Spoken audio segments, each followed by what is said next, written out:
disediakan untuk menjadi tempat dari firman Tuhan. Bapa di surga, dalam nama Tuhan Yesus Kristus, kami percaya Engkau ada di tengah-tengah kami Tuhan. Sebab demikianlah janji-Mu bahwa di mana ada 2 atau 3 orang berkumpul karena nama-Mu, di sana Engkau ada di tengah-tengahnya. Demikian malam ini kami percaya Engkau sangat memperhatikan kehidupan kami.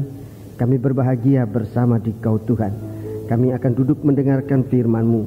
Biarlah firman yang memang adalah terang ini Tuhan akan menyinari hati kami, menyinari kehidupan kami, agar jangan dalam kehidupan kami sedikit kegelapan pun yang dapat menyesatkan dan membimbangkan hati kami.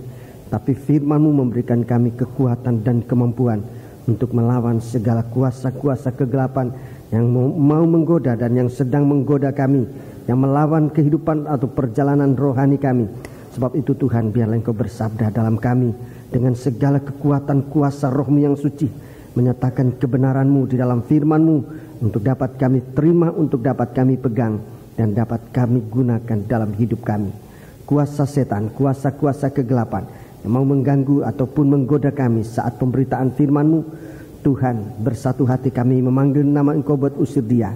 Di dalam nama Tuhan Yesus Kristus, segala setan, roh jahat yang menggoda kami, kami perintahkan kamu semua dalam nama Yesus, pergi.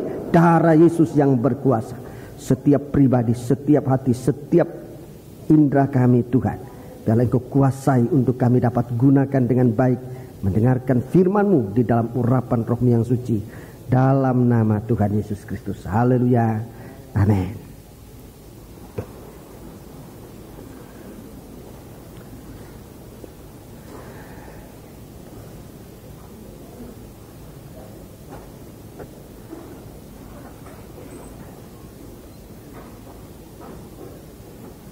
Sidang jemaat yang dikasihi Tuhan, saya menyampaikan salam sejahtera bagi saudara-saudara sekalian dalam persekutuan kasih-Nya Tuhan.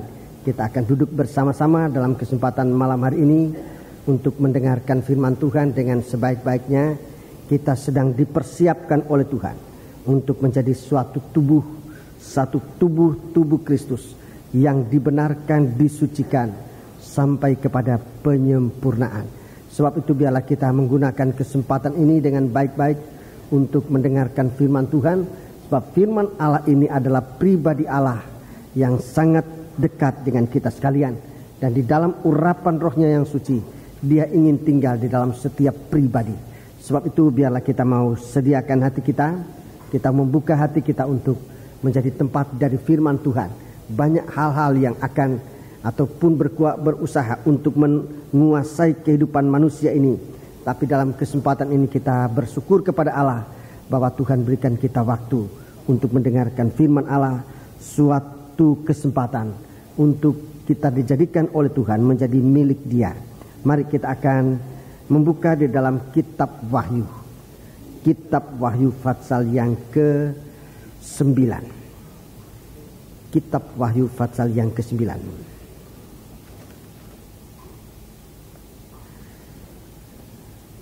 Sebagaimana kita sudah sama-sama mendengarkan kitab Wahyu pasal yang ke-9, berada dalam tanda dari 2 loh batu bersama dengan pasal 8. Pasal 9 ini pun berada dalam tanda dari 2 loh batu. 2 loh batu ini adalah kasih Kristus dalam praktek hidup kita, merupakan pemuncakan doa dan penyembahan kita kepada Tuhan. Di dalam tabernakel menjadi sangat jelas bahwa 2 loh batu itu pemuncakan doa dan penyembahan kita. Di dalam zaman kita sekarang yang ada adalah mezbah dupa. Tapi mezbah dupa atau penyembahan ini harus ditingkatkan untuk kita berada bersama-sama benar-benar dalam persekutuan dengan kasih Allah. Segala praktik firman Allah, atau kalau saya dapat menggunakan istilah, segala pekerjaan rohani, segala karya rohani kita memuncak kepada penyembahan kita kepada Tuhan untuk bisa menyatakan kasih kita kepada Tuhan. Itu puncaknya. segala kegiatan rohani, segala pekerjaan rohani kita harus bawa dalam puncaknya, yaitu sampai kita bisa mengasihi Tuhan. Ini puncak dari karya rohani kita di zaman gereja, zaman kita sekarang, memuncak pada penyembahan. Penyembahan yang nanti akan menjadi permanen, yaitu di dalam mengasihi Tuhan. Mengasihi Tuhan. Dua loh batu memang terdiri dari dua loh batu. Loh batu yang pertama, mengasihi sesama manusia seperti diri sendiri, tetapi loh batu yang pertama adalah mengasihi Tuhan dengan segenap hati, dengan sebulat-bulat hati kita, dan dengan segenap kuat tenaga yang Tuhan berikan dalam kehidupan kita sekalian. Mari, dalam Fatsal yang ke-9 ini, dalam Fatsal yang ke-9 kita membaca sangkakala yang ke-6. Sangkakala yang ke-6, saudara-saudaraku, di mana kita melihat bagaimana malaikat yang ke-6 meniup sangkakalanya. Kita akan membaca kembali Fatsal ini, ayat ini dalam ayat 13 sampai dengan ayat yang ke-21. Lalu malaikat yang ke-6 meniup sangkakalanya, dan aku mendengar suatu suara keluar dari keempat tanduk mezbah emas yang di hadapan Allah. Ya, mezbah emas itu ini bicara tentang mezbah dupa, bicara tentang penyembahan dari keempat tanduk mezbah emas yang di hadapan Allah. Terus, dan berkata kepada malaikat yang ke-6 yang memegang sangkakala itu, lepaskanlah keempat malaikat yang terikat dekat sungai besar Efrat itu. Ya, terus. Maka dilepaskanlah keempat malaikat yang telah disiapkan bagi jam dan hari, bulan dan tahun untuk membunuh sepertiga dari umat manusia. Ya, membunuh sepertiga dari umat manusia. Dan jumlah tentara itu ialah 20.000 laksa pasukan berkuda. Aku mendengar jumlah mereka. Ya, terus. Maka demikianlah aku melihat dalam penglihatan itu kuda-kuda dan orang-orang yang menungganginya. Mereka memakai baju sirah, merah api dan biru dan kuning belerang warnanya. Kepala kuda-kuda itu sama seperti kepala singa, dan dari mulutnya keluar api dan asap dan belerang. Oleh ketiga malapetaka ini dibunuh sepertiga dari umat manusia, yaitu oleh api dan asap dan belerang yang keluar dari mulutnya. Sebab kuasa kuda-kuda itu terdapat di dalam mulutnya dan di dalam ekornya. Sebab ekornya sama seperti ular. Mereka berkepala, dan dengan kepala mereka itu mereka mendatangkan kerusakan. Tetapi manusia lain yang tidak mati oleh malapetaka itu tidak juga bertobat dari perbuatan tangan mereka. Mereka tidak berhenti menyembah roh-roh jahat dan berhala-berhala dari emas dan perak, dari tembaga, batu dan kayu, yang tidak dapat melihat atau mendengar atau berjalan. Dan mereka tidak bertobat daripada pembunuhan, sihir, percabulan dan pencurian. Ya, mari kita perhatikan bersama-sama di sini suatu pemuncakan dalam doa dan penyembahan untuk sampai mengasihi Tuhan. Untuk nanti saatnya kita ini berada pada pihak orang menyembah Tuhan, mengasihi Tuhan atau tidak. Akan terjadi suatu pemisahan yang sangat nyata sekali. Saudara-saudaraku, orang yang mengasihi Tuhan akan menjadi suci sampai bertambah-tambah suci untuk mencapai kesempurnaannya.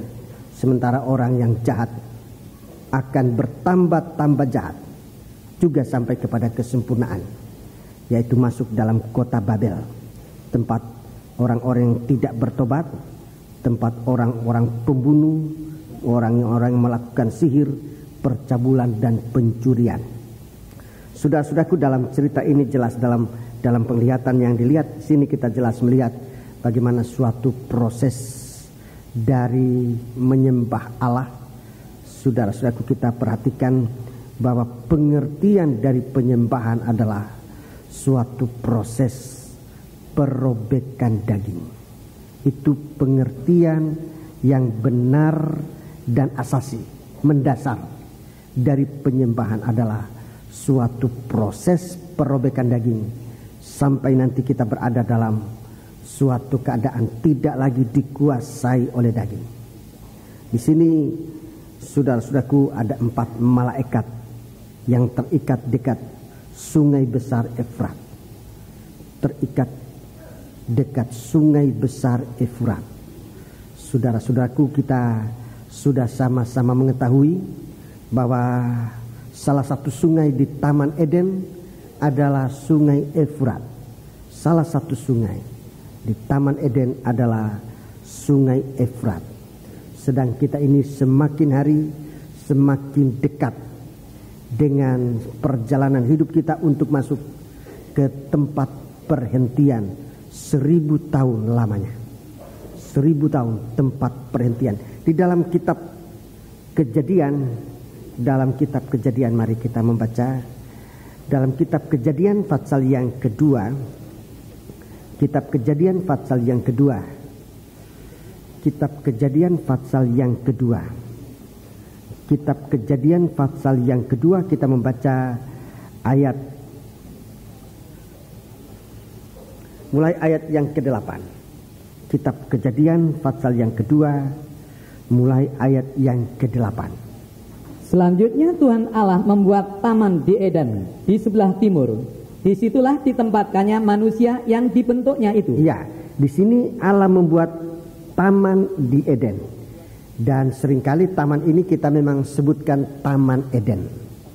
Tapi kalau kita membaca kalimat ini dengan lebih baik, bahwa kita akan melihat bahwa sebenarnya suatu taman di dalam Eden ini adalah suatu hal yang lebih mendalam dari Eden itu sendiri. Suatu taman di dalam Eden. Eden itu sendiri, Firdaus itu, kita sudah dapat membayangkan suatu tempat bahagia. Di dalam tempat bahagia ini masih dibuat oleh Tuhan suatu tempat khusus namanya taman. Sebuah taman di dalam Eden. Sebuah taman di dalam Eden itu tempat dari manusia. Suatu taman di dalam Eden itu tempat dari manusia. Ulangi ayat 8 itu. Selanjutnya Tuhan Allah membuat taman di Eden di sebelah timur. Ya. Disitulah ditempatkannya manusia yang dibentuknya itu. Ya. Jadi manusia ini ditempatkan oleh Tuhan bukan di bumi ini. Bukan di situ tempatnya manusia. Juga bukan hanya ditaruh di Eden, tetapi di dalam taman yang dibuat oleh Tuhan di dalam Eden itu sendiri. Jadi suatu bahagian yang terdalam dari segala kebahagiaan. Kalau Eden itu kesucian, maka Taman Eden merupakan tempat yang maha suci. Kalau Eden itu kebahagiaan, maka taman di dalam Eden itu adalah kebahagiaan di dalam kebahagiaan. Itu artinya sangat bahagia. Memang tidak dapat saya menggambarkan baik dengan kata-kata maupun dengan lukisan apapun juga tentang Taman Eden ini. Tempat di mana Allah menempatkan manusia yang dibentuk oleh Tuhan. Jadi bukan di bumi ini, di dalam taman di Eden. Allah membuat sebuah taman di Eden atau di dalam Eden. Disitulah manusia ditempatkan oleh Tuhan. Jadi tempat kita ini bukan di bumi ini, itu bukan tempat manusia. Bumi ini bukan tempatnya manusia. Tapi Tuhan mau menempatkan manusia yang menjadi miliknya ini, manusia yang dibentuk. Manusia yang dibentuk. Dalam tema yang kita masih pampang di sini, kita membaca, jadikan kami satu, oh Tuhan. Ini suatu kerinduan untuk kita masuk dalam suatu kesatuan yang disebut tubuh Kristus. Kita sedang dibentuk oleh Tuhan. Kita sedang dibentuk oleh Tuhan, dan hasil pembentukan Tuhan ini nanti itu akan ditempatkan oleh Tuhan di dalam taman di Eden. Sering kita menyebutkan Taman Eden, tapi sebetulnya taman di Eden. Allah membuat taman di Eden. Ya. Mari kita baca ayat 9. Lalu Tuhan Allah menumbuhkan berbagai-bagai pohon dari bumi, yang menarik dan yang baik untuk dimakan buahnya. Dan pohon kehidupan di tengah-tengah taman itu, serta pohon pengetahuan tentang yang baik dan yang jahat. Ya, jelas kita melihat di sini pohon-pohon di dalam taman ini, atau pohon-pohon yang ada di sini, kita melihat ada 3 macam pohon. Allah menumbuhkan berbagai-bagai pohon di bumi. Ini yang pertama, menarik dan yang baik untuk dimakan buahnya. Ini pohon yang pertama. Kemudian yang kedua, pohon kehidupan di tengah-tengah taman itu. Yang ketiga, pohon pengetahuan tentang yang baik dan yang jahat. Ayat yang ke-10. Ayat yang ke-10. Ada suatu sungai mengalir dari Eden untuk membasahi taman itu, dan dari situ sungai itu terbagi menjadi 4 cabang. Ya, terbagi menjadi 4 cabang. Yang pertama namanya Pison, yakni yang mengalir mengelilingi seluruh tanah Hawila, tempat emas ada. Ya. Dan emas dari negeri itu baik.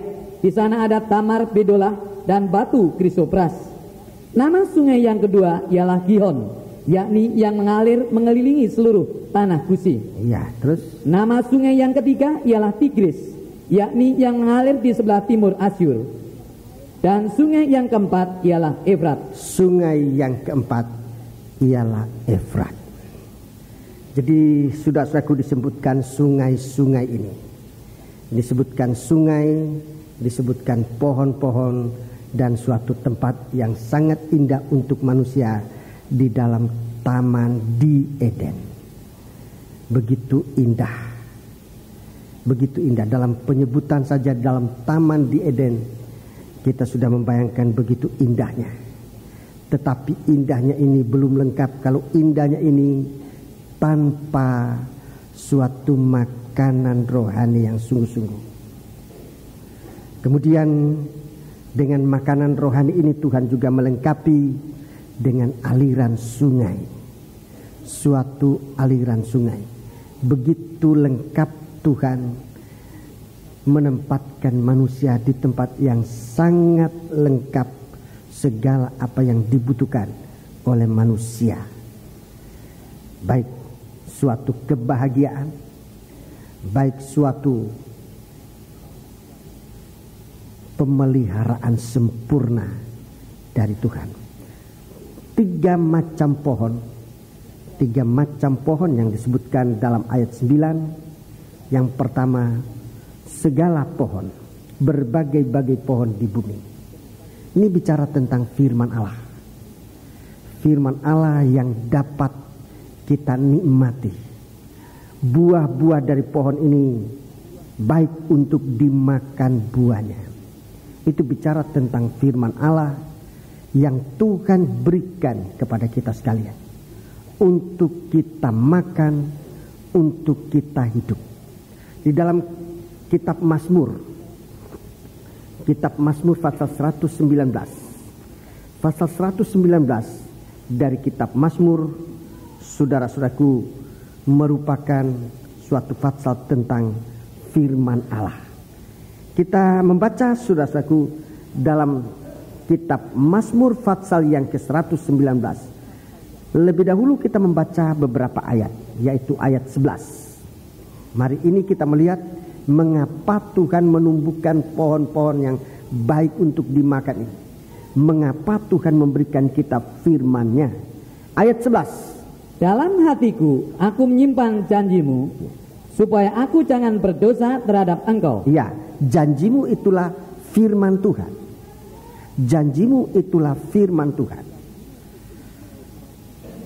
Jadi mengapa Tuhan memberikan kita firman? Di sini jawabannya adalah supaya kita tidak berdosa kepada Tuhan. Mengapa Tuhan memberkati kita? supaya kita jangan berbuat dosa kepada Allah. Jadi firman Tuhan diberikan kepada kita sebagai suatu jaminan. Kalau kita menerima firman Allah dengan sebaik-baiknya, kita bukan hanya terpelihara dari kebutuhan atau terpelihara di dalam kebutuhan-kebutuhan hidup kita, tapi juga kita terpelihara untuk tidak berbuat dosa kepada Tuhan. Itu tujuan Tuhan memberikan kita firman. Sehingga saudara-saudaraku, kalau kita bijaksana, kalau kita pandai, kita akan menempatkan firman itu tepat di dalam hati kita. Di dalam hatiku aku menyimpan janjimu atau firmanmu, supaya aku jangan berdosa terhadap engkau. Setiap hati yang menyimpan firman Allah, ada jaminan hati ini dipuaskan oleh Tuhan. Satu hati yang tidak akan berbuat dosa kepada Dia. Sekarang ayat yang ke-92. Ayat yang ke-92. Sekiranya Tauratmu tidak menjadi kegemaranku, maka aku telah binasa dalam sengsaraku. Ya. Seandainya saudara-saudaraku, kita tidak memiliki firman, maka dalam setiap sengsara, maka dalam setiap percobaan, kita bisa hancur binasa di dalamnya. Saudaraku, suatu kebijaksanaan yang sangat tinggi dan sangat berharga jikalau seorang menyimpan firman Allah, dan justru di saat-saat ada percobaan, bukan untuk tinggalkan Tuhan. Tuhan memberikan kita firman Allah supaya di dalam adanya percobaan kita mampu bertahan. Entah percobaan itu merupakan penyakit, entah percobaan itu merupakan percobaan dalam usaha, dalam pekerjaan, sampai pun percobaan itu dalam nikah, sampai pun percobaan itu di dalam keadaan kita beribadah dan melayani Tuhan. Banyak percobaan yang kita alami dalam percobaan. Tapi kalau firman Allah menjadi kegemaran kita, kalau firman Allah menjadi kegemaran, menjadi kesukaan kita, maka memang ada percobaan. Tapi setiap percobaan itu tidak mempunyai kemampuan untuk menggugurkan iman kita. Setiap percobaan itu tidak akan membuat kita jauh dari Allah, tetapi lebih hari kita malah lebih dekat kepada Tuhan. Ayat yang ke-18. Saya tunjukkan ayat-ayat ini, beberapa yang saya ambil cuplikan dari ayat ini, supaya kita melihat bagaimana Tuhan menaruh kita di tengah-tengah pohon. Saudara-saudaraku, bukan untuk dikalahkan oleh percobaan, oleh malaikat peperangan yang siap menunggu jam, hari, bulan dan tahunnya untuk membinasakan sepertiga dari penduduk bumi ini. Ayat 18. Singkapkanlah mataku supaya aku memandang keajaiban-keajaiban dari Taurat. Ya, ini harus menjadi doa kita. Dalam mendengarkan firman Allah, di dalam kita membaca firman Allah, di dalam kita praktik dengan firman Allah. Ini doa. Singkapkanlah mataku, atau bukalah mataku. Bukalah mataku supaya aku dapat memandang keajaiban-keajaiban di dalam firman. Bukalah mataku supaya aku dapat memandang keajaiban-keajaiban di dalam firman. Saat kita duduk untuk mendengarkan firman Tuhan seperti sekarang ini, biar hati kita berdoa, Tuhan buka mata. Mata di sini bukan cuma mata jasmani ini, tapi terutama mata rohani, supaya dibuka oleh Tuhan untuk kita mengerti firman Allah, untuk kita bisa melakukan firman Allah. Suatu sengsara, suatu kedahsyatan, saudaraku, kalau seorang tidak mengerti firman. Beban saya sebagai seorang hamba Tuhan dalam menyampaikan firman Allah, saudaraku, bahwa masih saja banyak di antara anak-anak Tuhan yang belum bisa mengerti firman Allah. Ini bukan suatu keadaan biasa.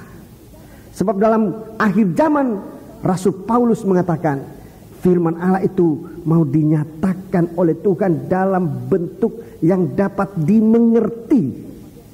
Sesederhana-sederhananya, supaya firman Allah itu dapat dimengerti. Sebab kalau masih saja ada orang yang tidak mengerti firman Allah, maka itu berarti orang ini disiapkan untuk binasa. Saudara tahu tanda pada kitab Mazmur ini? Saya akan membawa saudara dalam 2 Korintus pasal 4. 2 Korintus pasal 4 ini bagi rekan-rekan hamba Tuhan, kita bersama-sama saling doa mendoakan, sebab tugas kita berat dalam menyampaikan firman Allah. Kita tidak hanya sekedar berkhotbah atau apalagi cuma berpidato, sudah, tapi kita akan menampilkan firman, menampilkan tubuh Kristus, menampilkan Kristus dalam penyampaian firman. Mari, pasal 4, 2 Korintus pasal 4 ayat 1. Mulai ayat pertama. Oleh kemurahan Allah kami telah menerima pelayanan ini, karena itu kami tidak tawar hati. Ya, saudaraku, kita berada di tepi sungai Efrat, di mana juga bersama di situ ada 4 malaikat yang menantikan waktu, jam, hari, bulan dan tahun. Kita berada di situ dengan menerima tugas pelayanan. Rekan-rekan hamba Tuhan, dengan kemurahan Allah kami telah menerima pelayanan ini. Dan jangan tawar hati. Jangan tawar hati dalam melayani Tuhan. 2. Tetapi kami menolak segala perbuatan tersembunyi yang memalukan. Ada perbuatan tersembunyi yang memalukan kita hamba-hamba Tuhan. Sudah aku harus sadarkan diri kita bahwa ada perbuatan-perbuatan dalam pelayanan ini yang tersembunyi tapi sangat memalukan. Mencari kepentingan diri sendiri, bekerja dan berbagai-bagai hal yang sudah kalau saya sebutkan satu persatu akan sangat-sangat memalukan. Perbuatan-perbuatan sembunyi yang sangat memalukan. Terus, kami tidak berlaku licik dan tidak memalsukan firman Allah. Untuk perbuatan-perbuatan ini banyak kali kita membolak-balikkan firman Allah. Kita memasukkan firman Allah. Kita jaga sebaik-baiknya. Terus, sebaliknya kami menyatakan kebenaran, dan dengan demikian kami menyerahkan diri kami untuk dipertimbangkan oleh semua orang di hadapan Allah. Jadi sebagai hamba Tuhan, kita harus di sini kami menyatakan kebenaran. Dengan demikian kami menyerahkan diri kami untuk dipertimbangkan oleh semua orang di hadapan Allah. Jadi ini berarti supaya kita mengabarkan firman Allah, melayani pekerjaan ini dengan sejujur-jujur hati. Tidak dengan tujuan-tujuan yang tidak baik, yang memalukan, yang tersembunyi. Tapi dengan sejujur-jujur hati kita menyampaikan firman Allah. Sebab doa dari sidang jemaat, mereka ini ingin melihat keajaiban dari firman. Kalau saudara-saudara sidang jemaat berdoa, singkapkan mataku supaya aku melihat keajaiban-keajaiban firman. Ini suatu pertolongan besar dari sidang jemaat untuk seorang gembala yang menyampaikan firman.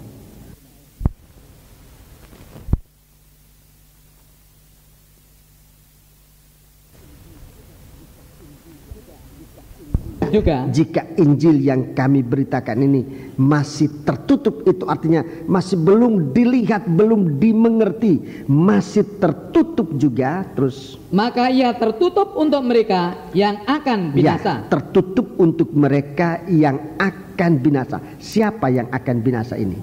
Yaitu orang-orang yang tidak percaya. Orang yang tidak percaya ini akan binasa.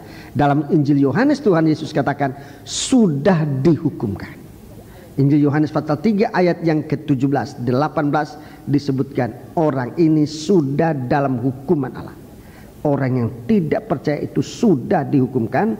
Terus, yang pikirannya telah dibutakan oleh ilah zaman ini, sehingga mereka tidak melihat cahaya Injil tentang kemuliaan Kristus yang adalah wujud Allah. Jadi ini mata ini tidak terbuka untuk dari firman Allah ini ditampilkan Kristus dalam wujudnya yang sebenarnya. Saudara-saudaraku, orang yang matanya, orang yang pikirannya telah dibutakan, mata hatinya telah tertutup, tidak terbuka untuk memandang keajaiban firman. Saudara-saudaraku, itu disediakan hanya untuk binasa. Ila akhir zaman, itu kekerasan hati.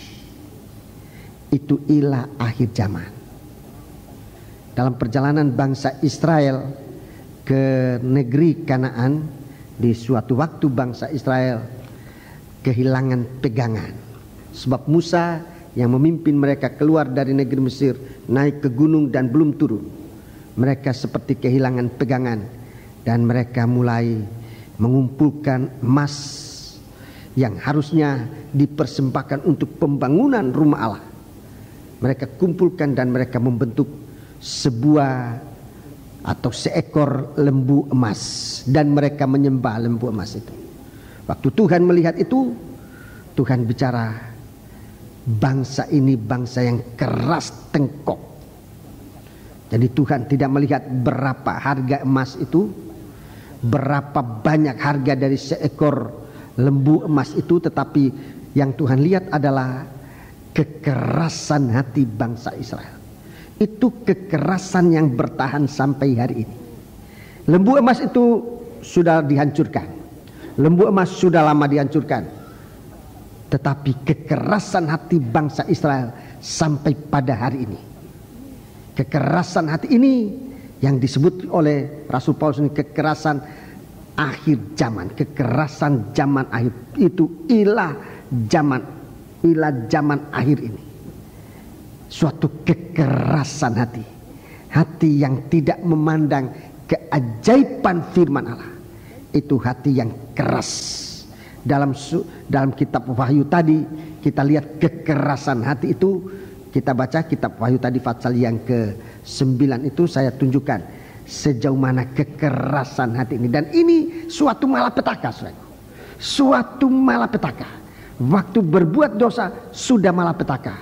Tetapi kalau orang berdosa itu tidak bertobat, ini malapetaka yang sangat dahsyat. Orang berdosa itu sudah celaka. Tetapi orang berdosa yang tidak mau bertobat atau yang sudah tidak dapat bertobat, itu suatu malapetaka yang sangat dahsyat. Coba kita baca ayat 20. Inilah orang-orang yang memiliki kekerasan hati. Wahyu 9 ayat 20 dan 21. Tetapi manusia lain yang tidak mati oleh malapetaka itu tidak juga bertobat dari perbuatan tangan mereka. Tidak bertobat. Terus mereka tidak berhenti menyembah roh-roh jahat dan berhala-berhala dari emas dan perak, dari tembaga, batu dan kayu yang tidak dapat melihat atau mendengar atau berjalan. Dan mereka tidak bertobat dari pembunuhan, sihir, percabulan dan pencurian. Iya, saudara-saudaraku. Ini malapetaka yang sangat dahsyat. Saya tadi katakan orang berdosa itu sudah dalam keadaan malapetaka. Tetapi orang berdosa yang tidak mau bertobat atau sampai tidak dapat bertobat lagi, itu suatu malapetaka yang luar biasa. Dalam kitab Wahyu disebutkan celaka. Seperti tidak bertobat. Jadi nanti di menjelang akhir zaman ini akan ada dua bahagian orang saja. Bagian yang pertama adalah orang yang tidak dapat berdosa lagi. Itu bagian pertama. Orang yang manusia yang tidak dapat berdosa. Saudara mungkin memikirkan apa ini mungkin. Tetapi Alkitab katakan kelompok pertama itu nanti adalah kelompok manusia yang tidak dapat berdosa lagi. Tidak dapat berbuat dosa lagi. Di dalam surat 1 Yohanes pasal yang ketiga. 1 Yohanes pasal yang ketiga. Surat 1 Yohanes pasal yang ketiga. Mari kita baca 1 Yohanes pasal yang ketiga. Kita membaca ayat yang ke-7. Anak-anakku, janganlah membiarkan seorang pun menyesatkan kamu. Barang siapa yang berbuat kebenaran adalah benar, sama seperti Kristus adalah benar. 8. Barang siapa yang tetap berbuat dosa berasal dari iblis, sebab iblis berbuat dosa dari mulanya. Untuk inilah anak Allah menyatakan dirinya, yaitu supaya ia membinasakan perbuatan-perbuatan iblis itu. 9. Perhatikan. Setiap orang yang lahir dari Allah. Setiap orang yang lahir dari Allah. tidak berbuat dosa lagi, tidak berbuat dosa lagi, sebab benih ilahi tetap ada di dalam dia dan tidak dapat berbuat dosa, iya, karena ia lahir dari Allah. iya, dia lahir dari Allah. Dia tidak dapat berbuat dosa lagi. Ia tidak dapat berbuat dosa lagi. Raja Daud dalam Mazmurnya katakan, aku menyimpan firman-Mu di dalam hatiku supaya aku tidak berdosa kepadamu. Di sini firman Allah itu bukan hanya disimpan di dalam hati, tetapi sudah menjadi hidup, kehidupan. Kita dilahirkan dari benih ilahi, itulah firman Allah. Kita dilahirkan dari benih ilahi, itulah firman Allah, sehingga kita tidak dapat berbuat dosa lagi. Kita dilahirkan dari roh Allah, saudara-saudaraku, sehingga kita tidak dapat dikuasai oleh dunia ini. Kita tidak bisa dikuasai lagi oleh dosa.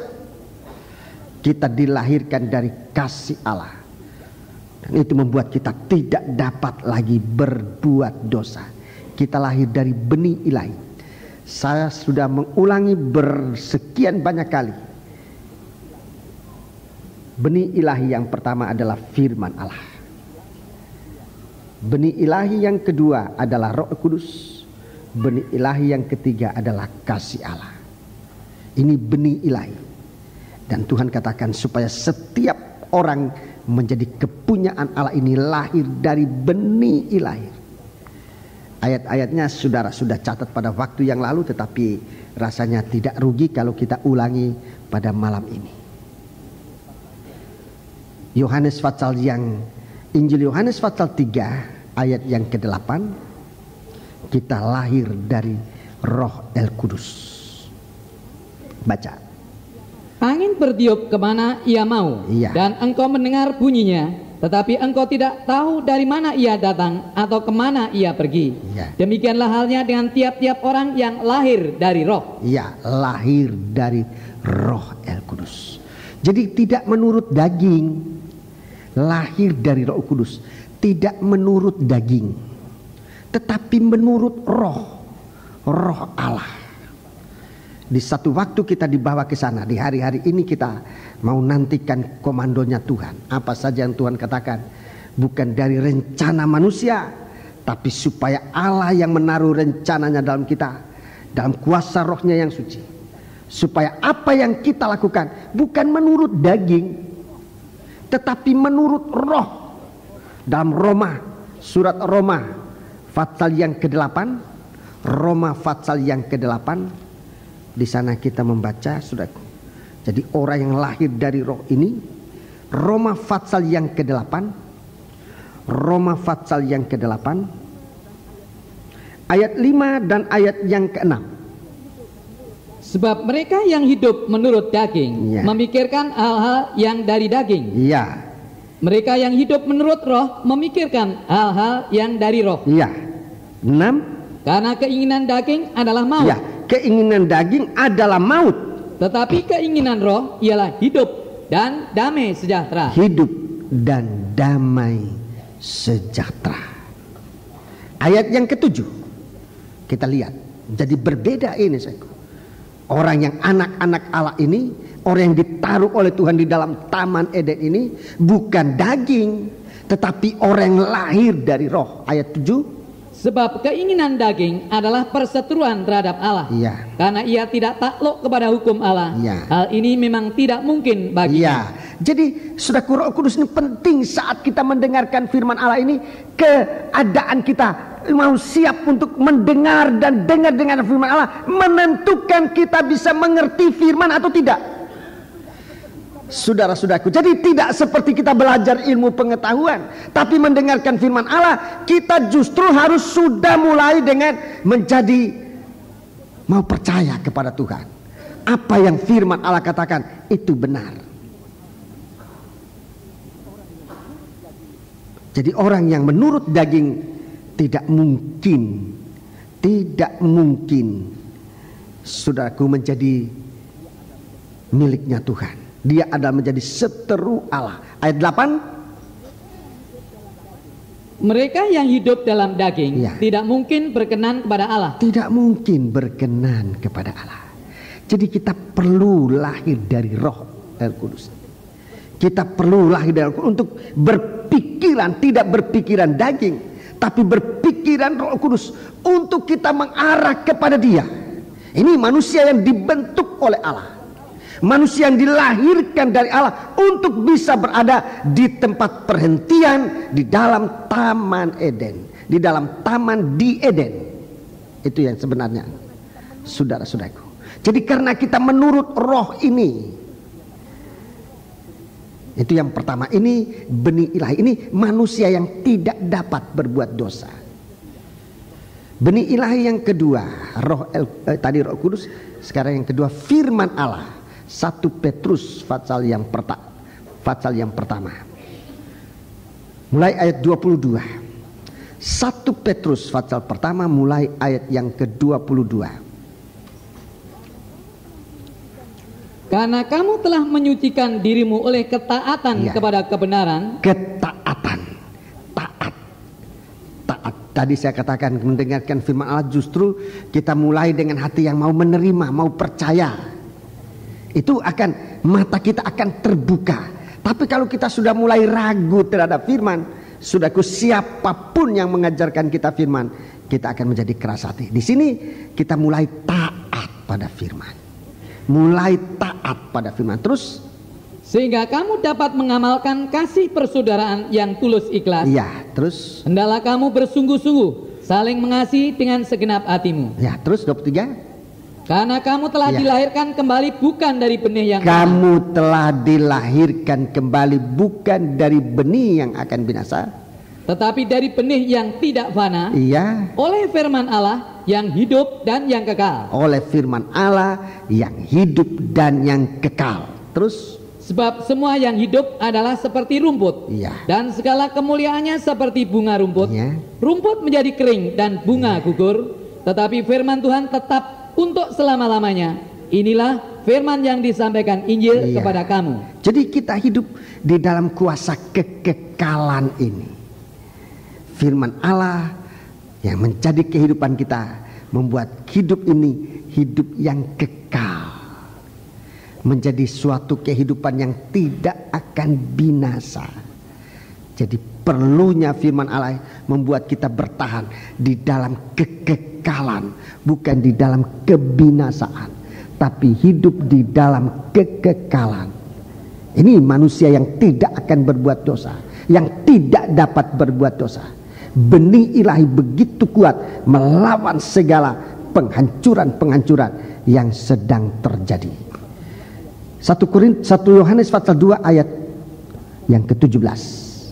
1 Yohanes pasal 2 ayat 17. Dan dunia ini sedang lenyap Ya. dengan keinginannya. Dunia ini sedang lenyap, bukan akan lenyap, tapi sedang lenyap dengan segala keinginannya. Terus, Tetapi orang yang melakukan kehendak Allah tetap hidup selama-lamanya. ya, orang yang melakukan kehendak Allah hidup selama-lamanya. Ini berarti kita diikut sertakan dengan Tuhan. Sebab yang kekal dalam Alkitab disebut adalah firman Allah itu kekal, kasih itu kekal, roh Allah itu kekal. Dan sekarang disebutkan orang yang melakukan kehendak Allah itu pun kekal. Itu berarti kita diikut sertakan sama seperti kekekalan ilahi. Kekekalan yang ada di dalam Allah, hidup kekal di dalam Allah. Orang yang melakukan kehendak Allah kekal selama-lamanya. Sekarang benih ilahi yang ketiga, itulah kasih Allah ini yang terbesar, kasih Allah. 1 Yohanes pasal 4 ayat yang ke-8 dan ayat yang ke-7. Ayat 8 dan ayat yang ke-7. Barang siapa tidak mengasihi, Ya. ia tidak mengenal Allah, Ia tidak mengenal Allah. sebab Allah adalah kasih. Allah adalah kasih. 7. Saudara-saudaraku yang kekasih, Ya. marilah kita saling mengasihi. Saling mengasihi. Sebab kasih itu berasal dari Allah, Ya. dan setiap orang yang mengasihi lahir dari Allah dan mengenal Allah. Iya, lahir dari Allah, lahir dari kasih Allah. Jadi inilah bentuk manusia yang dibuat oleh Tuhan, seperti benih yang ada di dalam Allah. Ini manusia yang akan ditempatkan oleh Allah di dalam Taman Eden untuk bisa memanfaatkan segala buah, pohon-pohon, bermacam-macam pohon yang ada di dalam Taman Eden, yang bisa menerima firman, bisa mendengar firman, bisa melakukan firman, untuk sampai bisa mengalami kasih Allah itu, tinggal bersama-sama dengan Allah. Puji Tuhan. Jadi inilah orang yang ditaruh oleh Tuhan di dalam Taman Eden, orang yang tidak dapat berbuat dosa, tidak dapat berbuat dosa. Jadi ini kelompok yang sedang dibentuk oleh Tuhan sekarang. Jadi manusia di bumi ini ada dua kelompok. Kelompok pertama adalah kelompok yang dibentuk oleh Tuhan menjadi manusia milik Allah, menjadi sidang jemaat yang nanti akan disempurnakan untuk masuk dalam kemuliaan, menjadi milik Allah kekal selama-lamanya. Dalam kemuliaan ini manusia yang tidak dapat berbuat dosa lagi. Jadi saudaraku, kita memang masih dalam pergumulan ini, dan saudara-saudaraku, kita berada dalam Fatsal 9 dari kitab Wahyu itu, di dalam mezbah emas, suatu penyembahan, suatu proses untuk melepaskan segala kedagingan ini. Penyembahan itu satu proses untuk melepaskan daging, untuk merobek daging. Itu penyembahan. Dan penyembahan ini nanti akan, saudaraku, di hari-hari akhir akan dipalsukan oleh setan, sehingga penyembahan menjadi bukan proses perobekan daging, tapi penyembahan dipakai untuk mengisi kepuasan daging. Dan ini berbahaya. Dan ini sangat tidak bisa dilihat oleh manusia, tanpa manusia itu dibuka matanya oleh firman. Sebab itu Raja Daud dikatakan, singkapkan mataku, oh Tuhan, supaya aku melihat keajaiban firman-Mu. Dan ini suatu doa yang perlu kita naikkan, sebab ini sangat kita butuhkan. Apa artinya kita memiliki banyak atau memiliki dunia dengan segala isinya, tapi kita akan dibinasakan di dalam penghukuman Allah. Sebab itu mari, biar doa yang sangat singkat itu, singkapkan mataku supaya aku dapat memandang keajaiban firman. Manusia yang tadinya hidup dalam daging ini dilahirkan kembali di dalam benih ilahi untuk menjadi suatu kehidupan yang di dalam kemuliaan Allah. Kelompok yang kedua adalah kelompok yang tidak dapat bertobat. Ini yang dasar. Kelompok yang kedua adalah kelompok yang tidak dapat bertobat. Kelompok yang tidak dapat bertobat, sepertinya sudah dikeraskan oleh Allah. Di dalam sejarah, di dalam Alkitab kita membaca seperti Firaun. Firaun itu orang yang hatinya sudah dikeraskan oleh Tuhan. Hatinya sudah dikeraskan oleh Tuhan, untuk Tuhan menyatakan kuasa mujizat, kuasa ajaibnya. Saudara-saudaraku, kekerasan hukuman Allah di dalam orang-orang yang hatinya dikeraskan ini. Ini suatu contoh kehidupan Firaun, suatu kehidupan yang hatinya dikeraskan. Di dalam perjanjian lama disebutkan Firaun, dalam perjanjian baru disebutkan Herodes. Ini ada persamaan, sebab Firaun maupun Herodes itu adalah perwujudan setan di dalam daging manusia. Firaun dalam perjanjian lama, saudaraku, setan berada di dalam Firaun ini. Dia menjadi pembunuh manusia. Firaun menjadi pembunuh manusia zaman perjanjian lama, khususnya saat Israel berada di negeri Mesir. Firaun ini berusaha untuk membunuh bangsa Israel, dimulai dari membunuh anak-anak. Zaman perjanjian baru, saudara-saudaraku, Herodes berusaha untuk membunuh manusia, membunuh Yesus, anak manusia yang lahir untuk menyelamatkan umat manusia. Herodes gagal, seperti Firaun juga gagal, Herodes pun gagal. Di zaman kita sekarang, saudara-saudaraku, bagaimana kita mendengar di mana setan ini sudah selalu siap. Setan dalam wujudnya yang sebenarnya, tidak lagi pakai wujudnya Herodes, tidak lagi pakai wujudnya Firaun, tapi dia tampil dalam wujudnya yang sebenarnya untuk menjatuhkan manusia.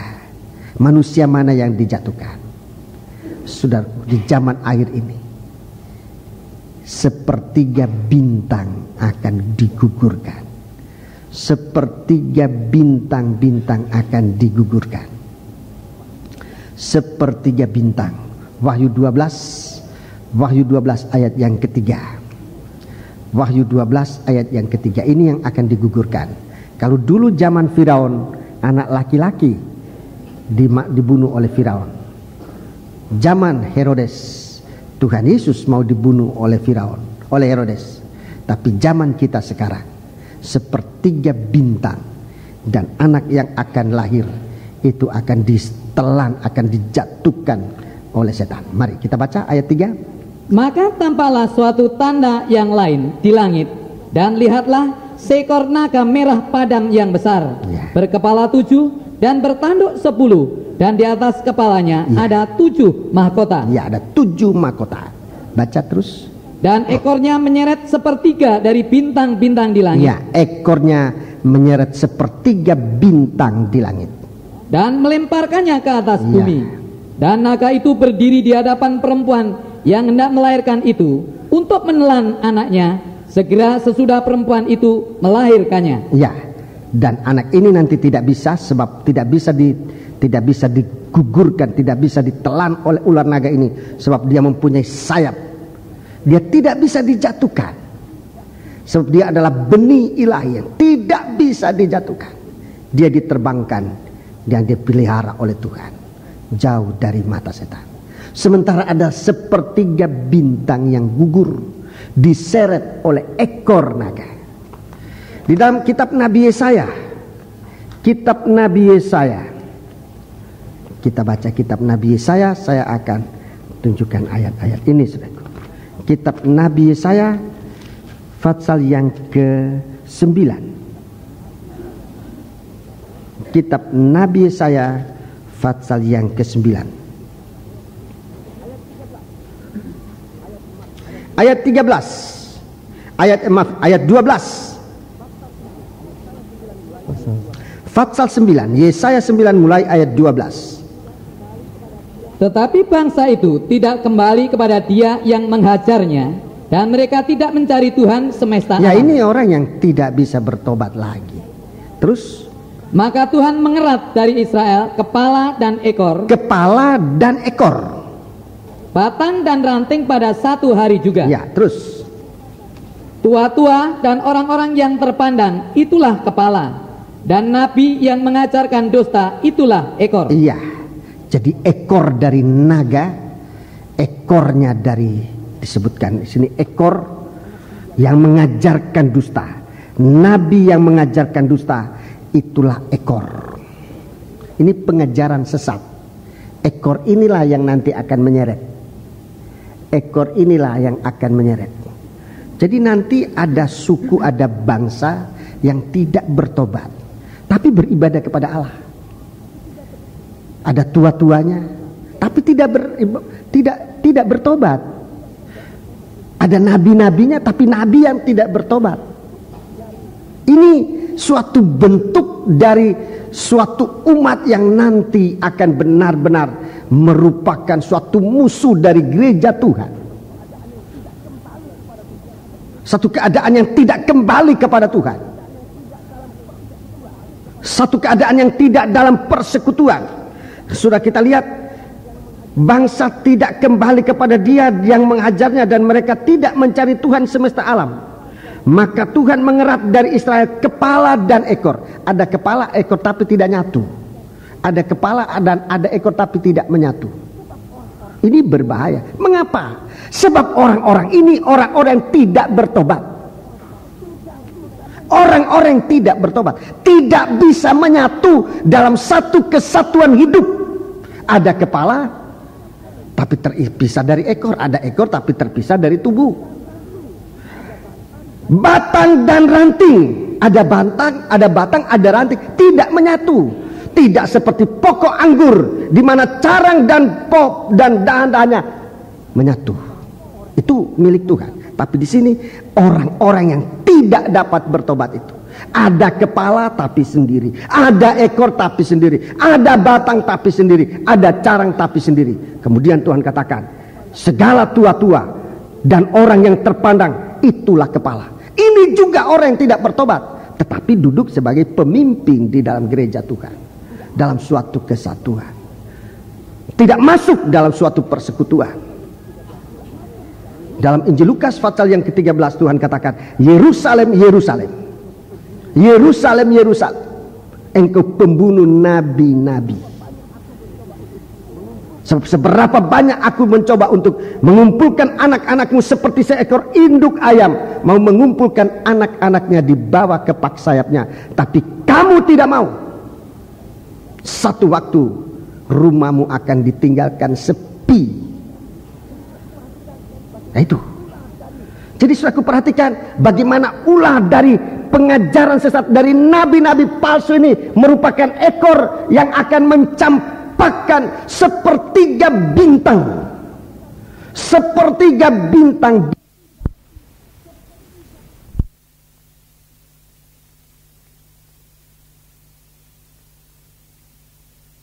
Bernoda. Ya, ini anak-anak Tuhan, tidak beraib, tidak bernoda. Sebagai anak-anak Allah yang tidak bercela di tengah-tengah angkatan yang bengkok hatinya dan yang sesat ini. Terus? Sehingga kamu bercahaya di antara mereka seperti bintang-bintang Ya, di dunia. seperti bintang. Ini anak-anak Tuhan.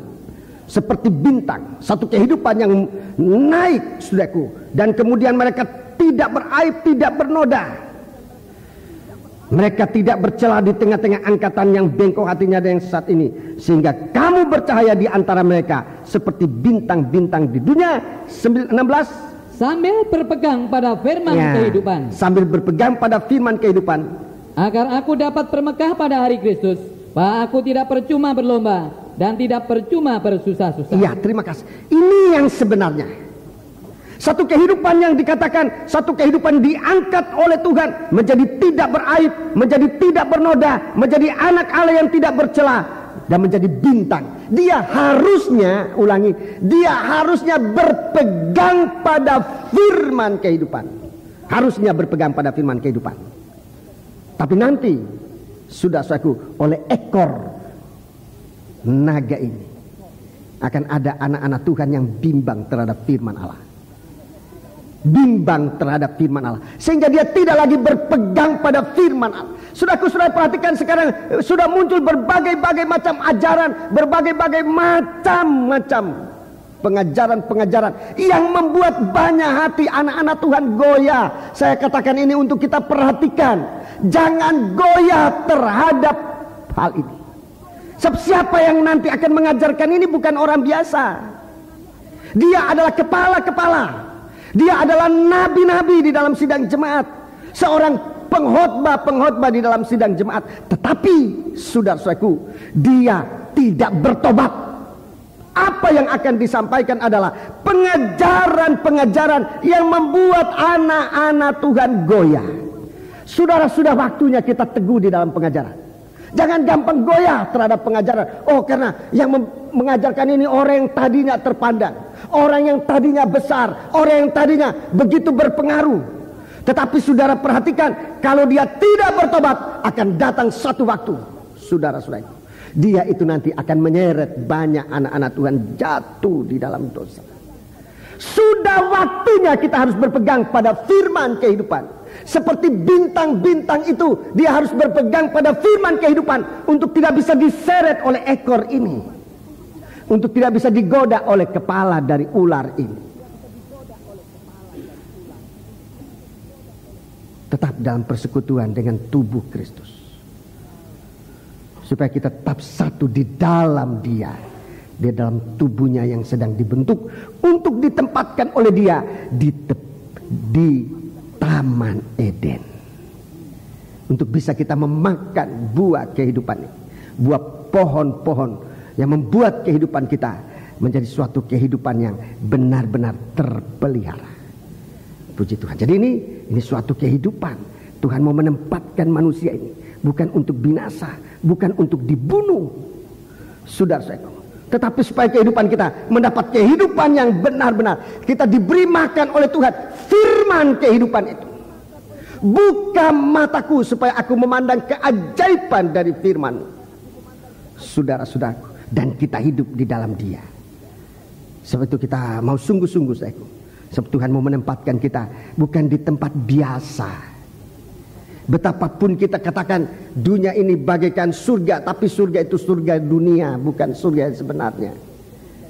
Kalau kita lihat suatu keindahan dari dunia ini, itu bukan keindahan dari surga, dari Yerusalem baru. Itu keindahan ciptaan manusia yang banyak kali menyeret manusia untuk hancur dan binasa. Tapi biar kita mau lihat suatu keindahan di dalam firman Allah, suatu keindahan dalam Tuhan, agar kita jangan bimbang untuk binasa, tapi kita menjadi orang yang benar-benar berbahagia di dalam Dia. Suatu doa, bukakan hatiku supaya aku memandang keajaiban, supaya firman yang ajaib itu kusimpan di dalam hatiku. Aku tidak berbuat dosa, aku tidak akan jatuh di dalam perbuatan-perbuatan yang jahat. Sebab itu biar kita, saudaraku, sungguh-sungguhkan kehidupan kita, supaya dalam perjalanan hidup kita menjadi perjalanan yang diarahkan oleh Tuhan. Kita kembali dalam kitab Mazmur tadi.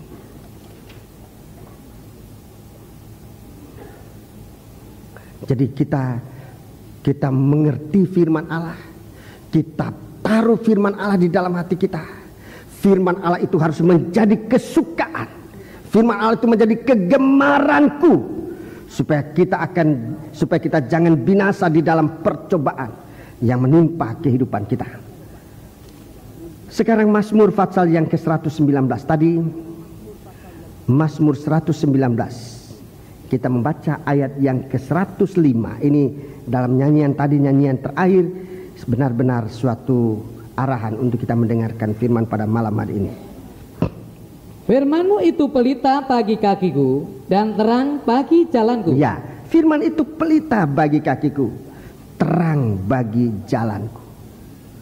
Firman itu bukan hanya kehidupan kita, tapi bisa menjadi terang bagi kakiku, menjadi pelita bagi kakiku dan terang bagi jalanku.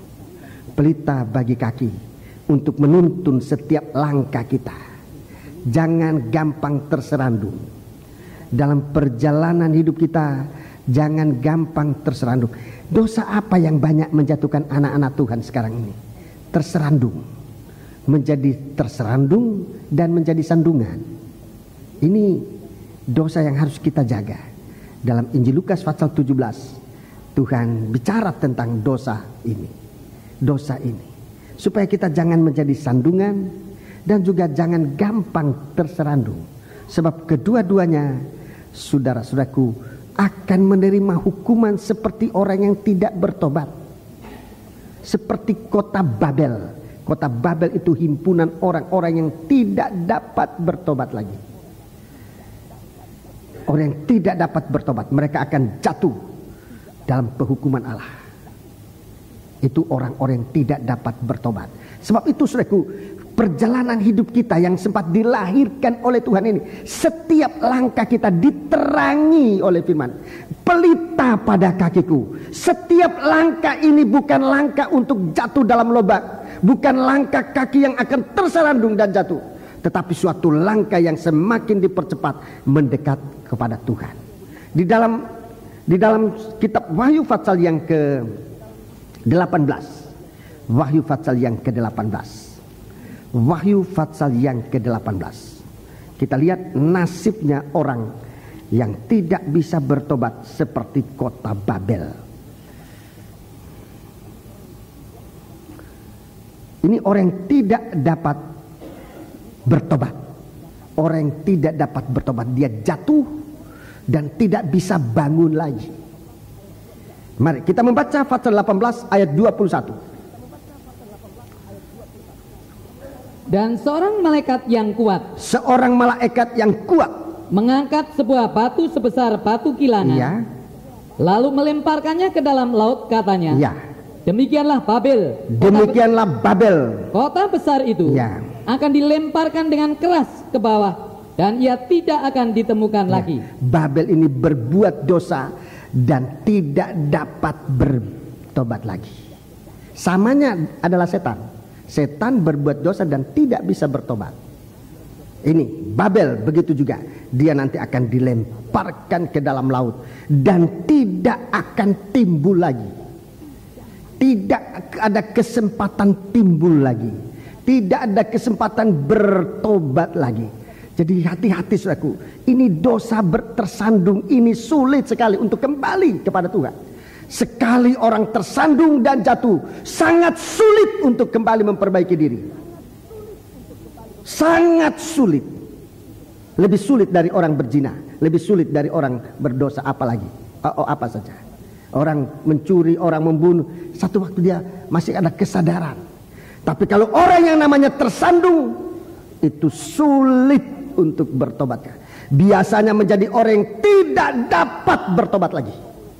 Dan ini berbahaya. Dia seperti orang yang dilemparkan ke dalam laut, seperti batu yang dilemparkan ke dalam laut, dan tidak akan muncul lagi, tidak akan timbul lagi.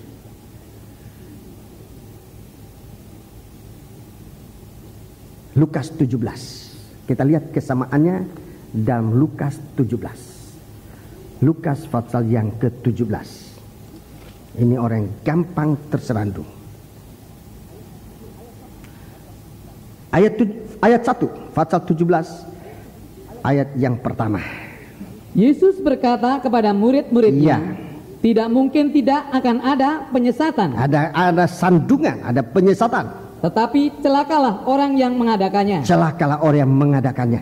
Adalah lebih baik baginya jika sebuah batu kilangan diikatkan pada lehernya, lalu ia dilemparkan ke dalam laut, daripada menyesatkan salah satu dari orang-orang yang lemah ini. Ini batu kilangan, ini gambaran dari kota Babel yang disebutkan dalam Wahyu 18 tadi. Dia punya leher diikat pada kota Babel. Orang yang menjadi sandungan. Baca terus. Jagalah dirimu, jikalau saudaramu berbuat dosa, tegurlah dia, dan jikalau ia menyesal, ampunilah dia. Terus. Bahkan jikalau ia berbuat dosa terhadap engkau 7 kali sehari, dan 7 kali ia kembali kepadamu dan berkata, aku menyesal, engkau harus mengampuni dia. Engkau harus mengampuni dia. Ini suatu kehidupan di antara firman Allah. Firman Allah ini memberikan kita kekuatan untuk bisa mengampuni orang yang bersalah kepada kita. Supaya kita tidak menjadi sandungan, menyebabkan orang tersandung dan jatuh. Dia yang jatuh, orang yang menjadi sandungan juga akan jatuh. Sebab itu mari kita berjaga-jaga. Biar firman Allah itu menjadi pelita pada kakiku. Kedua, menjadi terang pada jalanku. Menjadi terang itu artinya menunjuk arah. Terang itu menunjuk arah.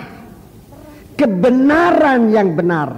Bukan kebenaran dari diri kita, tapi kebenaran dari Allah. Jadi kita diarahkan bukan pada kebenaran diri sendiri, bukan pada kebenaran pikiran kita, tetapi kebenaran dari firman Allah itu yang menjadi arah yang menentukan kemana kita harus pergi, supaya kita jangan binasa seperti orang-orang yang lain, tapi kehidupan kita dipelihara oleh kehidupan kita. Kebenaran diri sendiri merupakan dosa yang tidak disadari oleh manusia. Kalau kebenaran diri sendiri itu menguasai manusia, kebenaran diri sendiri ini sudah banyak menyesatkan manusia di dalam hidupnya. Tapi kalau kita menerima kebenaran dari Allah menjadi terang, maka kebenaran ini yang mengarahkan kita kepada pribadi Allah itu sendiri, yang menempatkan kita di taman di dalam Eden. Itu tempatnya manusia. Hanya kebenaran firman Allah yang bisa mengarahkan kita. Bukan pikiran kita, bukan perasaan kita, bukan kekuatan kita, tapi firman Allah. Biar firman Allah menjadi terang pada jalanku. Jadi inilah saudaraku, beberapa ayat saya ambil untuk menunjukkan kepada saudara-saudara, kepada kita sekalian, tentang pohon di dalam Taman Eden yang buahnya bermacam-macam yang bisa dimakan. Itulah firman Allah yang membuat kehidupan kita nanti menyatu dengan Tuhan. Pohon yang kedua adalah pohon pengetahuan baik dan jahat. Pohon pengetahuan baik dan jahat. Adam dan Hawa sudah melanggar perintah dan larangan Tuhan. Mereka memetik buah pohon ini, mereka makan, dan mereka mati di dalam dosa. Di dalam Efesus pasal 2 ayat 1, tolong dibaca sampai dengan ayat yang ketiga. Efesus pasal 2 ayat 1 sampai dengan ayat yang ketiga.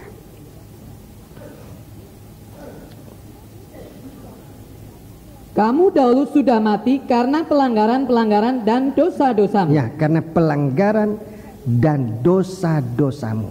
Terus? Kamu hidup di dalamnya karena kamu mengikuti jalan dunia ini.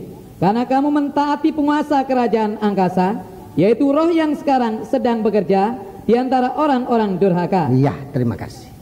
Jadi mentaati orang yang durhaka. Ini satu kedurhakaan. Melanggar perintah Allah. Melanggar perintah Allah. Kita baca di dalam kitab Kejadian. Di dalam kitab Kejadian. Bagaimana pelanggaran ini sekarang sedang terjadi.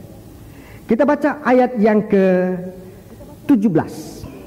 Ayat yang ke-17. Pasal 2 ayat yang ke-17. Tetapi pohon pengetahuan tentang yang baik dan yang jahat itu. Sebentar. Ayat 15. Ayat 15 sampai 17. Tuhan Allah mengambil manusia itu dan menempatkannya dalam Taman Eden untuk mengusahakan dan memelihara taman itu. Lalu Tuhan Allah memberi perintah ini. Perintah, saudara garis bawah. Perintah ini kepada manusia. Ya. Semua pohon dalam taman ini boleh kau makan buahnya dengan bebas. Ya, segala pohon dalam taman ini boleh kau makan buahnya dengan bebas. Makan buahnya dengan bebas. Ini kalau perlu saudara garis bawahi. Makan buah dengan bebas. Itu perintah. Itu perintah Tuhan. Memakan buah pohon ini dengan bebas. 17. Tetapi pohon pengetahuan tentang yang baik dan yang jahat itu janganlah kau makan buahnya, sebab pada hari engkau memakannya pastilah engkau mati. Ya, ayat 17. Tetapi buah pohon pengetahuan tentang baik dan yang jahat jangan kamu makan. Ini perkataan jangan. Jadi Tuhan memberikan perintah dan larangan. Perintah dan larangan. Waktu Tuhan memberikan perintah, Tuhan katakan, kamu boleh makan buah pohon-pohon ini, pohon dalam taman ini dengan bebas. Ini perintah Tuhan. Makan dengan bebas. Jadi bukan cuma buah, bukan cuma ada buah, tapi ada kebebasan. Makan buah di dalam kebebasan. Makan buah di dalam kebebasan. Mari. Dalam pasal 3. Dalam pasal 3 ayat 1. Supaya saya mohon dalam Bible Study ini saudara ikuti baik-baik. Pasal 3 ayat 1 kitab Kejadian. Adapun ular ialah yang paling cerdik dari segala binatang di darat yang dijadikan oleh Tuhan Allah. Ular itu berkata kepada perempuan itu, tentulah Allah berfirman, ya. Semua pohon dalam taman ini jangan kamu makan buahnya, bukan? Ya, jangan kamu makan buahnya, bukan? Kita sudah lihat di sini, iblis sudah mulai menawarkan buah. Kamu boleh makan buahnya, bukan? Terus, jangan kamu makan buahnya, bukan? Terus, Lalu saut perempuan itu kepada ular itu, buah pohon-pohon dalam taman ini boleh kami makan? Boleh kami makan. Sampai di situ. Buah pohon-pohon di dalam taman ini boleh kami makan. Tapi dia tidak menunjukkan tentang bebasnya makan itu. Boleh makan, boleh makan. Tapi kebebasannya ini sudah dipotong. Kebebasannya sudah dipotong. Makan tanpa kebebasan. Makan buah tanpa kebebasan. Jadi saudaraku, untuk makan ini dua unsur ini harus ada. Buah dan kebebasan. Makan buah dan kebebasan. 2 Korintus pasal yang ketiga. 2 Korintus pasal yang ketiga ayat 17. 2 Korintus pasal 3 ayat yang ke-17. Sebab Tuhan adalah roh. Tuhan adalah roh. Dan di mana ada roh Allah, di situ ada kemerdekaan. Ya, dalam terjemahan lama ada kebebasan. Di mana ada roh Tuhan, di situ ada kebebasan. Tuhan itu adalah roh. Dan di mana ada roh Tuhan, di situ ada kebebasan. Dalam bahasa Indonesia lama, adapun Tuhan itu roh, dan barang di mana ada roh Tuhan, disitulah kebebasan. Disitulah kebebasan. Sudah perhatikan dalam sistem ibadah kita, sebelum mendengar firman kita berdoa. Dan kalau sudah perhatikan doa dari banyak hamba Tuhan, supaya Tuhan memberkati, supaya Tuhan mengurapi kita dengan Roh El Kudus, supaya Tuhan memberikan kita kebebasan di dalam Roh El Kudus. Firman dan kebebasan, buah dan kebebasan, firman dan urapan Roh El Kudus. Ini yang benar. Memakan buah dengan bebas, mendengar firman dalam urapan Roh El Kudus. Nah, ini di akhir zaman Roh Kudus ini dipotong. Roh Kudus ini dipotong. Dan yang paling celaka adalah di antara kami hamba-hamba Tuhan ada yang mengentengkan firman. Oh, Roh Kudus itu cuma zaman dulu, sekarang tidak ada Roh Kudus lagi. Itu kan cuma zaman rasul-rasul. Jadi firman Tuhan disampaikan tanpa arahan Roh El Kudus, sehingga orang yang mendengar juga tanpa urapan Roh El Kudus. Padahal kita harus mendengar firman Allah dengan kuasa urapan Roh Kudus. Seperti Tuhan memerintahkan, kamu boleh makan buah ini dengan bebas. Kamu mendengar firman Allah dengan urapan Roh El Kudus. Ini kesungguhan. Kalau kita mau sungguh-sungguh memberitakan firman Allah, kalau kita mau sungguh-sungguh mendengarkan firman Allah itu kita akan dengar dalam urapan Roh Kudus yang bisa masuk dan tinggal dalam hati kita untuk merubah kehidupan kita, dilahirkan baru untuk hidup kekal seperti firman Allah itu kekal.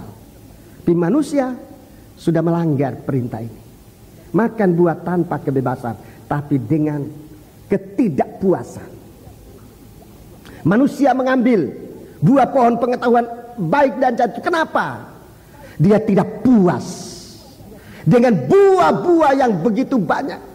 Dia lepaskan kebebasan. Kalau ia menggunakan kebebasan untuk makan buah-buah yang ada dalam Taman Eden itu, manusia tidak ada waktu untuk memalingkan matanya kepada buah yang dilarang oleh Tuhan. Tapi manusia tidak menggunakan kebebasan untuk makan buah-buah pohon di dalam Taman Eden itu, sehingga manusia jatuh melanggar perintah Allah. Demikian di hari-hari ini, karena kita tidak mau mendengarkan firman Allah dengan sungguh-sungguh. Kita banyak kali di dalam mendengarkan firman Allah tidak memusatkan hati dan pikiran menjadi satu kesatuan untuk menerima firman Allah. Banyak kali kita berbuat ini dan itu, banyak kali main-main, banyak kali kita malah mengantuk dan tertidur. Saudaraku, kita tidak tahu bahwa kita sudah begitu dekat dengan 4 malaikat yang hanya tinggal menunggu waktu, menunggu jam, hari, bulan, dan tahun untuk membinasakan manusia. Baiknya kita berada dalam mendengarkan firman Allah dengan kesungguhan. Adanya percobaan, memang ada percobaan. Raja Daud dikatakan, supaya di dalam percobaan aku tidak dihancurkan, berikan aku kegemaran akan firman, supaya di dalam percobaan aku tidak binasa. Banyak hal yang membuat menarik, merusakkan perhatian kita waktu firman Allah. Tujuannya adalah supaya kita tidak menggunakan makan buah ini, mendengarkan firman Allah dalam urapan. Begitu pikiran kita terpecah-pecah, urapan Tuhan hilang dari kita. Jangan kita banyak kali tahu, oh itu pendeta tidak urapan. Itu bukan itu. Pendeta harus juga sungguh-sungguh supaya urapan Allah turun. Tapi kita yang mendengarkan juga harus menyatu supaya urapan itu masuk di dalam kita. Jangan kita diliwati. Sebab saya banyak kali melihat di tengah-tengah urapan ada orang yang kering, yang tidak kena percikan urapan dari Allah. Mengapa bisa terjadi? Sebab saat mendengarkan firman Allah, dia tidak bisa memusatkan hati dan pikiran. Dan ini sangat berbahaya. Akan terjadi seperti Adam dan Hawa. Dia berada dekat dengan ular. Dia sedang di mulut ular yang menggoda dia. Seandainya pada waktu itu dia mengatakan segala menggunakan kebebasan, ular ini tidak bisa mengganggu dia. Seandainya kita berada di dalam urapan Roh Kudus, memang percobaan itu begitu dekat. Raja Daud dia katakan, maut itu hanya selangkah dari aku, hanya selangkah, begitu dekat. Tapi kalau kita hidup dalam firman Allah dan dalam urapan Roh Kudus, itu akan dijauhkan oleh Tuhan. Sebab itu kehendak Allah. Waktu dia mengajar kita berdoa, jauhkan kami dari penggoda, jauhkan kami dari yang jahat, jauhkan kami dari si pembunuh ini. Kapan? Waktu aku mendengarkan, berikan kesukaan dalam hatiku akan firman, supaya aku tidak binasa di dalam segala duka cita. Mari kita baca kembali itu dalam kitab Mazmur tadi. Itu satu doa yang begitu kuat dari Raja Daud. Ayat 92. Ayat 92.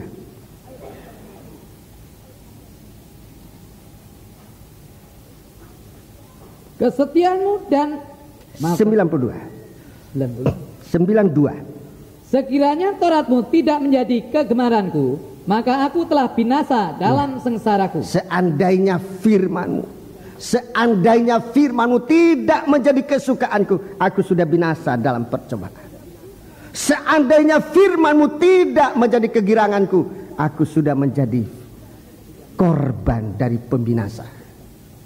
Herodes menantang, Herodes mencegah Kristus dalam perjalanan terakhirnya ke Yerusalem dengan pembunuhan. Herodes mau membunuh di ruas jalan terakhir masuk ke Yerusalem.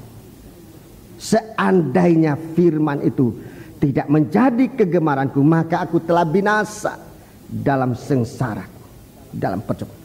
Nabi Yeremia dia juga berbicara tentang hal ini.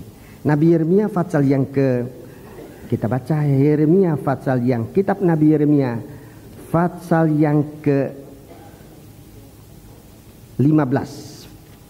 Yeremia pasal yang ke-15 ayat yang ke-16.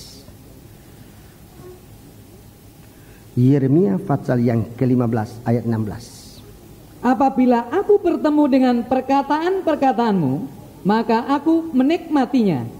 Firman-Mu itu menjadi kegirangan bagiku dan menjadi kesukaan hatiku, sebab nama-Mu telah diserukan atasku. Ya, seandainya aku bertemu dengan firman-Mu, maka aku akan menikmatinya, maka aku akan memakannya, maka aku akan menyantapnya.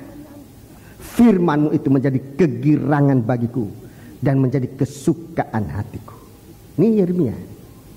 Seandainya aku bisa menemukan firman di mana saja, seandainya aku ada kesempatan untuk menemukan firman-Mu, menemukan perkataan-Mu, maka aku akan melahapnya, aku akan menikmatinya, aku akan memakannya, aku akan menyantapnya. Sebab dia adalah kegirangan bagiku. Ini firman Tuhan. Saudara-saudaraku, pohon pengetahuan baik dan jahat Itu bicara dengan tentang Taurat.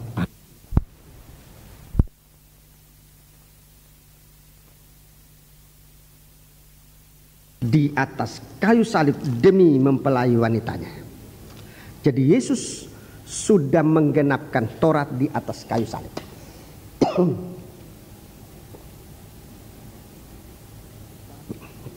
Galati pasal yang ketiga.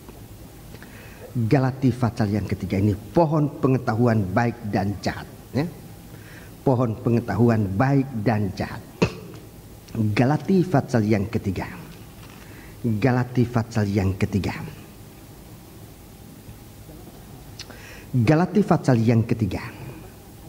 Kita membaca ayat 10. Karena semua orang yang hidup dari pekerjaan hukum Taurat berada di bawah kutuk. Sebab ada tertulis, terkutuklah orang yang tidak setia melakukan segala sesuatu yang tertulis dalam kitab hukum Taurat. Dan 11. Dan bahwa tidak ada orang yang dibenarkan di hadapan Allah karena melakukan hukum Taurat adalah jelas. Karena orang yang benar akan hidup oleh iman. Oleh perbuatan iman, ya. Terus? Tetapi dasar hukum Taurat bukanlah iman, melainkan siapa yang melakukannya akan hidup karenanya. Iya, ayat 13. Kristus telah menebus kita dari kutuk hukum Taurat. Kristus telah menempati tempat itu, kutuk hukum Taurat. Dengan jalan menjadi kutuk karena kita, sebab ada tertulis, terkutuklah orang yang digantung pada kayu salib. Iya, terus? Yesus Kristus telah membuat ini supaya di dalam Dia berkat Ibrahim sampai kepada bangsa-bangsa lain, sehingga oleh iman kita menerima roh yang dijanjikan itu. Ya, terima kasih. Jadi ini pohon pengetahuan baik dan jahat. Tuhan sudah mati supaya kita dibenarkan bisa hidup, ya. Kita sudah melanggar hukum Taurat, tapi Yesus sudah mati supaya kita hidup kembali. Tidak terus mati, tapi supaya kita hidup bagaikan suatu pohon yang tertanam di tepi sungai. Bagaikan pohon yang tertanam di tepi sungai yang tetap berbuah. Jadi kehidupan gereja Tuhan yang harusnya dihukum, Yesus sudah mengambil tempat itu di atas kayu salib supaya gereja Tuhan menjadi hidup kembali bagaikan pohon yang ditanam di tepi sungai. Itu pohon yang kedua. Pohon yang ketiga adalah pohon El Hayat, pohon kehidupan. Pohon El Hayat, pohon kehidupan. Pohon kehidupan. Dalam Wahyu pasal 2, buah pohon ini boleh dimakan. Waktu Wahyu kitab Kejadian pasal 1, buah pohon ini jangan dimakan. Tidak boleh dimakan sehingga manusia diusir dari Taman Eden. Tetapi di Wahyu pasal 2, buah pohon El Hayat ini boleh dimakan. Kita baca kitab Kejadian lebih dahulu. Kitab Kejadian lebih dulu. Pasal yang ketiga. Kitab Kejadian pasal yang ketiga. Kitab Kejadian pasal yang ketiga. Ayat 22. Berfirmanlah Tuhan Allah, sesungguhnya manusia itu telah menjadi seperti salah satu dari kita, tahu tentang yang baik dan yang jahat. Maka sekarang jangan sampai ia mengulurkan tangannya dan mengambil pula dari buah pohon kehidupan itu. Buah pohon kehidupan itu. Dan memakannya. Sehingga ia hidup untuk selama-lamanya. Hidup untuk selama-lamanya. Terus? Lalu Tuhan Allah mengusir dia dari Taman Eden supaya ia mengusahakan tanah dari mana ia diambil. Ia menghalau manusia itu dan di sebelah timur Taman Eden ditempatkannya lah beberapa kerub dengan pedang yang bernyala-nyala dan menyambar-nyambar untuk menjaga jalan ke pohon kehidupan. Iya. Sekarang kita membaca Wahyu pasal 2. Wahyu pasal yang kedua. Wahyu pasal yang kedua. Kitab Wahyu pasal yang kedua, kita membaca ayat yang ke-7.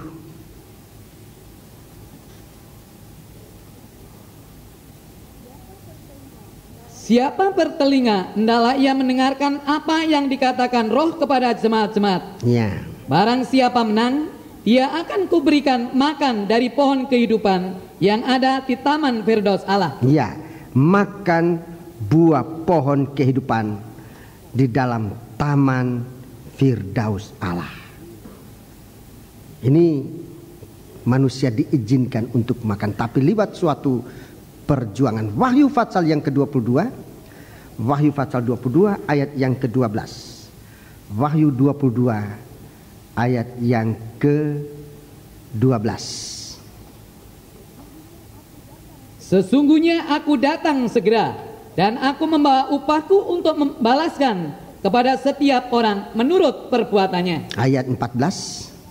Berbahagialah mereka yang membasuh jubahnya. Ya. Mereka akan memperoleh hak atas pohon-pohon kehidupan dan masuk melalui pintu-pintu gerbang ke dalam kota itu. Ya, orang ini suatu perjuangan. Membasuh jubah. Membasuh jubah. Membasuh jubahnya, dia diizinkan untuk masuk. Mereka akan memperoleh hak atas pohon-pohon kehidupan dan masuk melalui pintu gerbang ke kota itu. Pintu yang tadinya ditutup, dijaga. Yesus telah melewati pintu itu. Pedang Allah telah kena waktu Yesus melewati pintu itu. Darahnya keluar. Waktu manusia berbuat dosa, Tuhan mengusir manusia. Allah menyuruh malaikat untuk menjaga jalan masuk ke pintu itu dengan melayamkan pedang. Setiap yang masuk itu akan kena. Yesus masuk melalui pintu itu. Dia kena pedang Allah. Darahnya bercucuran. Dan Wahyu pasal 7 mengatakan, dengan darah itu manusia bisa membasuh jubah. Dengan darah yang bercucuran itu manusia membasuh jubah untuk bisa hidup kekal. Wahyu pasal 7. Wahyu pasal 7 ayat 13. Ayat 13.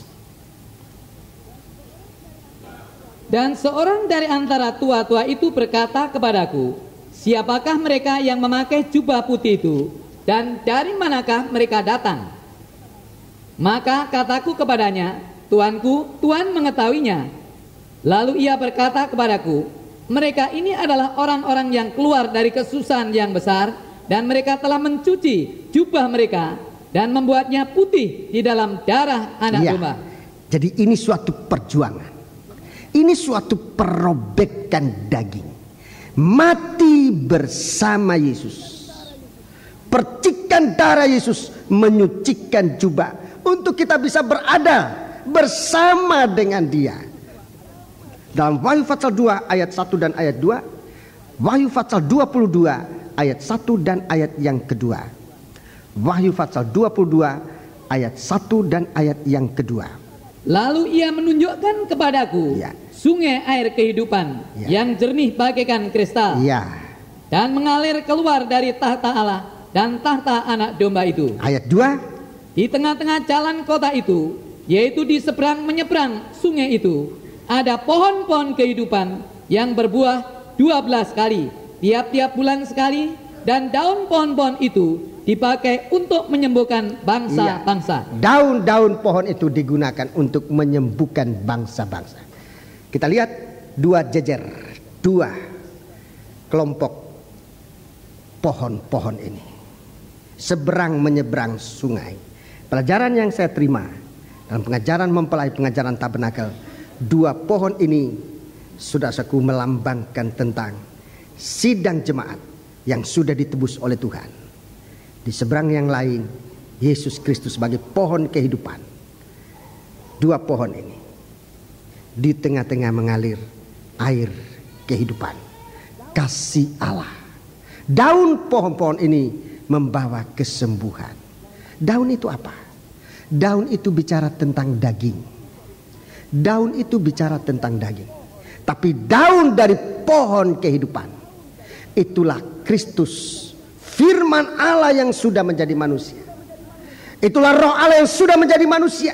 Itulah kasih Allah yang sudah menjadi manusia. Perjamuan suci tubuh dan darah Yesus. Darah Yesus menyucikan kita. Tapi tubuhnya itulah daging yang tidak berdosa. Dia adalah daun dari pohon kehidupan yang menyembuhkan bangsa-bangsa. Dia mempunyai kuasa kesembuhan. Saya selalu berkata, perjamuan suci ini bukan obat. Sebab ada yang terjadi, saudaraku, di lain tempat mengambil roti ini disimpan dalam kulkas. Kalau sakit ambil makan. Dia pikir itu obat. Bukan obat. Ini kuasa kesembuhan.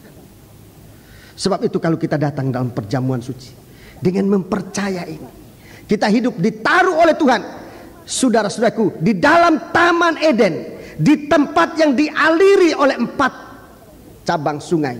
4 cabang sungai ini saya singkatkan. 4 cabang sungai ini aliran kasih Allah dalam 4 Injil. 4 Injil yang mengaliri Taman Eden. Injil Matius, Markus, Lukas, dan Yohanes. Mengaliri Taman Eden. Supaya kita hidup. Sebab begitu dekat dengan si pembunuh itu. Mau menghadang kehidupan anak-anak Tuhan yang berjalan menuju ke Yerusalem. Tapi kalau kita hidup bersama Tuhan, Tuhan akan tolong kita dalam kesatuan bersama dengan Dia. Kita akan menggunakan perjamuan suci ini, saudara-saudaraku, dengan suatu pengertian yang sungguh-sungguh. Saudara-saudaraku, ada yang dalam percobaan, ada yang dalam kesakitan. Tubuh Kristus ini menyembuhkan kita dari segala sesuatu, penyakit tubuh, jiwa, dan roh kita. Darahnya membasuh kehidupan kita, membasuh jubah kita, supaya kita hidup bagi Dia. Mari kita bangkit berdiri. Pelayan perjamuan suci, silakan maju ke depan. Kita bangkit berdiri. Kasih dari surga